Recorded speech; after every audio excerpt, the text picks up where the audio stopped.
Labą dieną visi, atėjo 8 laidos eilė. Šioje laidoje mes apžvelgsime 10-11 turo kelis įdomius epizodus. Šiandieną su manim vėl Gediminas Mažeika. Sveiki, tai taip, praeitą kartą labai daug kalbėjome apie raudonas kortelės ir dėja šį kartą turime vėl grįžti prie tos temos. Jos niekur nedingsta, aišku, tai yra žaidimo dalis. Tai manau, kad jų ir toliau bus. Tai norime paaiškinti porą situacijų, kurios nutiko praeitose 2 turuose. Pirma situacija bus iš 10 turo rungtynių Kauno Žalgiris Gargždų Banga. Situacija, kuri įvyko 19 rungtynių minutę. Taip, didžiausia problema, man atrodo, šitoje situacijoje turime tai, kad netgi nebuvo apskritai fiksuota pražanga, o peržiūrėjus vaizdo įrašą tiek mums, tiek aikštės teisėjui, matosi, jog ši pražanga yra verta raudonos kortelės. Mes šiandien apžvelgsime kelis epizodus su raudonom kortelėm, bet kalbant apie šitą situaciją aikštėje, tai norėtume, kad atkreiptumėte dėmesį patį atėjimą žaidėjų į dvikovą. Žaidėjų, kurie prasižengė dar iki kontakto su žaidėju, kuris turi kamuolį, jau tai yra pavojinga. Ta ištiesta koja, atvira pėda, grifai, kaip pas mus yra sakoma tarp teisėjų, ir pats kontaktas atėjimas. Turbūt abiejais atvejais, ką dar matysime kitam klipe, ką mes norime užakcentuoti, kad tai yra atraminės kojos žaidėjų, ant kurių yra prasižengiama. Taip, tiesą pasakius, džiaugiamės, kad nieko neatsitiko tiem žaidėjams, nes labai didžiulė tikimybė iš tikrųjų lūžti koją, didžiulė tikimybė rimtai traumai. Dėl to, man atrodo, vienas iš dalykų, dėl ko raudonos kortelės ir yra futbole, tai yra, kad išvengti tų tokių kaulų lūžių. O šiuose abiejose situacijose, ypač situacijoje Kauno Žalgiris Banga, tai buvo didžiulė tikimybė, kad galėjo lūžti koją. Taip, tai mūsų nuomonė, kad tai yra grubi teisėjo klaida rungtynių metu. Didžiausia, ką Gediminas paminėjo, kad didžiausia bėda šitam epizode yra, kad teisėjas rungtynių metu net nefiksavo pražangos. Ir turime dar vieną epizodą iš 11 turo, kai rungtynės Alytaus Dainavos prieš Panevėžio komandą. Ten teisėjavo pas mus Manfredas Lukiančiukas ir irgi turėjo parodyti tiesioginę raudoną kortelę. Ir tiesą pasakius, mes džiaugiamės, kad jis ją parodė, kadangi situacija tikrai panaši į situaciją Kaune. Ir šiose rungtynėse mes turėjom ir VAR pagalbą. Tai manau, kad jeigu kiek atsimenu, ko gero pati trumpiausia VAR peržiūra.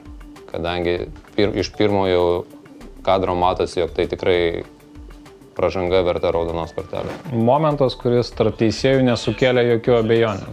Ne aikštės teisėjų, ne VAR sėdinčiam Donatui Rumšui.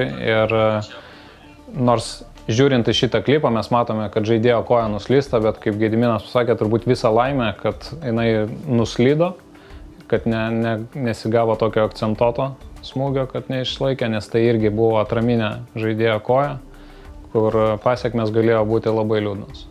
Kitas dalykas šioje situacijoje, jeigu situacija Kaune tai buvo šiek tiek kontaktas iš šono, tai šį kartą tai vienas prieš kitą, tai dar didesnė tikimybė ir kaip ir minėjai, labai pasisekė, kad ta koja nuslydo nuo blauzdos varžovo. Matėme 2 situacijas ir abi jos vertos raudonos kortelės. Vienoj situacijoje mes suklydome, neparodydami raudonos kortelės, net nesušvildami pražangos, ir kitą parodėme kaip gerą teisėjų sprendimą, kur gerai išspręstas buvo momentas. Ko gero, ta klaida atsitinka dažniausiai dėl to teisėjams, nes lyg tai šiek tiek yra liečiamas kamuolys. Ir labai dažnai yra taip pat ir, aš matau komentaruose, aš girdžiu, kas kalba apie futbolą, jog jeigu žaidžiamas kamuolys, tai reiškia, kad raudona kortelė ar geltona kortelė negali būti rodoma, kadangi tai yra pirmas sužaidžiama į kamuolį. Bet tai yra labai klaidinga ir net ir žaidžiant aiškiai į kamuolį gali būti raudona kortelė, tai reikia žiūrėti, kokios yra aplinkybės. Ir dar šios laidos metu, naudodamiesi progą, norėtume perduoti linkėjimus konkrečiam žaidėjui, su kuriuo teko bendrauti prieš sezoną, ir jisai davė pažadą, kad šiemet jisai elgsis aikštėje pavyzdingai, išvengs nereikalingų geltonų kortelių.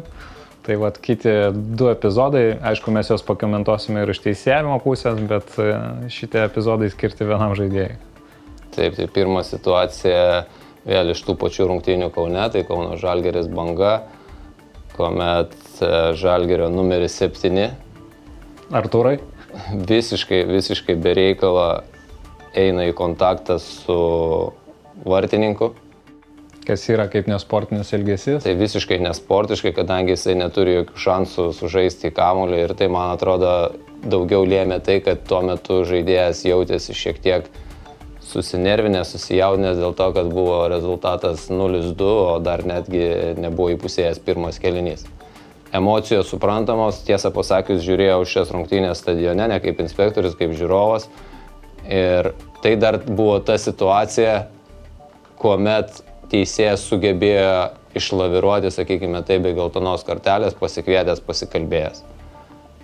Bet jeigu mes paimtumėm tą pačią situaciją ir dėtumėm į karštą atmosferą, kuomet sunku valdyti rungtynės, tai mes negalėtumėm nieko kito pasakyti, kad tai yra aiškiai geltona kortelė. Neparodyta geltona kortelė, taip. Ir iš karto po šito 10 turo, 11 turas.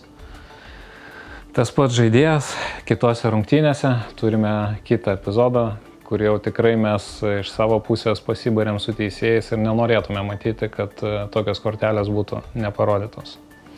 Jūs matote savo ekranuose šitą epizodą?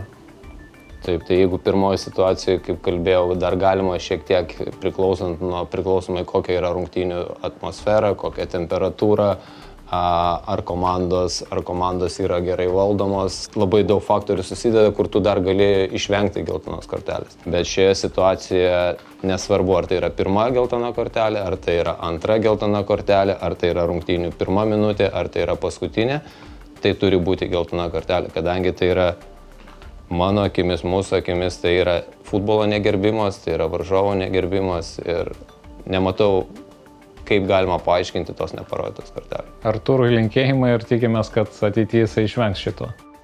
Aš manau, kad tai bus ne vien tik tai konkrečiam žaidėjui, ne vien tik tai Artūrui, bet tai bus ir visiems žaidėjams toksai kaip draugiškas įspėjimas apie tai, kad mes turime vieni kitus gerbti, mes turime gerbti žaidimą, mes turime gerbti futbolą. Bet taip, bendrai paėmus, 10-11 turas praėjo be tokių didesnių incidentų, neskaitant rungtynės Kauno Žalgiris su Gargždų Banga, nors buvo kritinės klaidos, bet jos neįtakojo galutiniam rezultatui. Tiesą pasakius, taip, ypač po 10 turo, kaip ir norėjosi pasidžiaugti, bet negalim atsipalaiduoti. Aš manau, mes turime toliau kelti savo kiek galima aukštesnius tikslus ir pirmin. Tai tiek šitoje laidoje. Ačiū, viso geriausio.